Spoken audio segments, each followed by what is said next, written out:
අපි මේ වීඩියෝ එකදී කතා කරන්නේ ඔබට දන හිසේ ඔස්ටියෝආතරයිටිස් තත්ත්වය තියෙනවා නම් පෙන්වන රෝග ලක්ෂණ කිහිපයක් ගැන. පොඩි හෝ දන හිසේ සිදුවන චලනයකදී ඔබට වේදනාවක් ඇතිවීම සමහර විට නී ඔස්ටියෝආතරයිටිස් වල රෝග ලක්ෂණයක් වෙන්න පුළුවන්. ඊට අමතරව දන හිසේ ඇතිවන තද ගතිය, විශේෂයෙන් උදෑසන ඇතිවන තද ගතිය දන හිසේ ඔස්ටියෝආතරයිටිස් වල ප්‍රධාන රෝග ලක්ෂණයක් විදිහට අපිට හඳුන්වන්න පුළුවන්.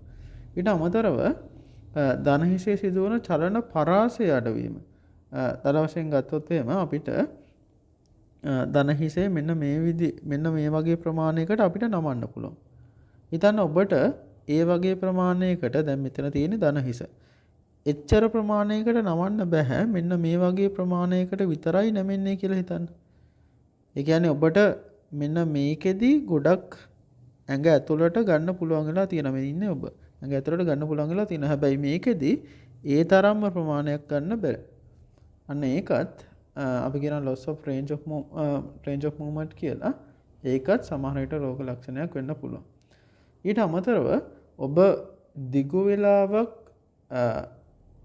ඉඳගෙන සිටීමේදී හෝ වැතිර සිටීමේදී දන හිසේ ලොකු අධික වේදනාවක් ඇති වෙනවා නම් විශේෂයෙන් පැය කිහිපයක් ඉඳගෙන ඉන්නකොට දන හිසේ ලොකු වේදනාවක් ඇති වෙනවා නම් ඒකත් රෝග ලක්ෂණයක් වෙන්න පුළුවන්. විශේෂයෙන් සිටගෙන රැකියාවක් කරන කට්ටියට පැය ගණනාවක් සිටගෙන ඉන්නවා නම් සහ ඒ සිටගෙන සිටීමේදීත් වේදනාවක් ඇති වෙනවා නම් සාමාන්‍ය වේදනාවක් නෙවෙයි අධික වේදනාවක් ඇති වෙනවා නම් ඔයාගේ සාමාන්‍ය කකුලට සාපේක්ෂව අනේක දන හිසේ ඔස්ටියෝආතරයිටිස් වල රෝග ලක්ෂණයක් වීමට අනිවාර්යෙන් හැකියාවක් තියෙනවා.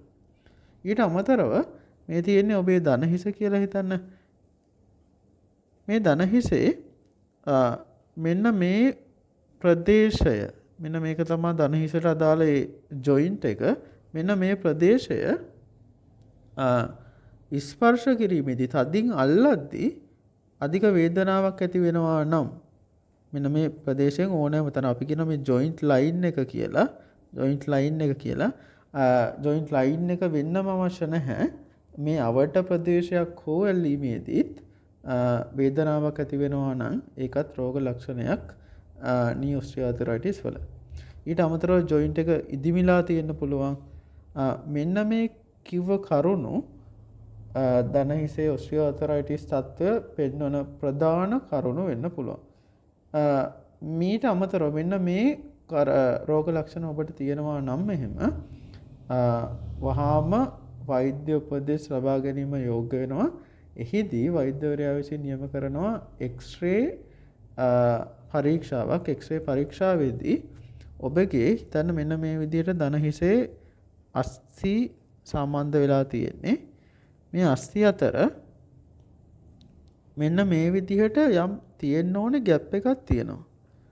අන්න ඒ ગેප් එක එක්ස්රේ කිරණ පරීක්ෂාවේදී යම් අඩුවීමකට ලක් වෙලා තියෙනවා නම් මේ කියන්නේ මෙන්න මේ වගේ ප්‍රමාණයකට දන හිස ලං වෙලා තියෙනවා නම් එහෙම අන්න එතන ඒක තමයි ප්‍රධානම රෝග නිర్ణය වෙන්නේ. දන හිසේ ඔස්ටියෝආතරයිටිස් තත්ත්වය තියෙනවාද යයි හඳුනා ගැනීමේදී මේක මේ අස්ථි දෙක ලං වෙලා මේක රෝගේ ඊටාම උත්සන්නම අවස්ථාව අමාරුම අවස්ථාවට පත්වීමේදී මෙන්න මේ දන හිසේ පවතින කාටිලේජය ගෙවීමකට ලක් වෙලා මෙන්න මේ අස්ථි දෙක ගැටීමට ලක් වෙන්න පුළුවන්.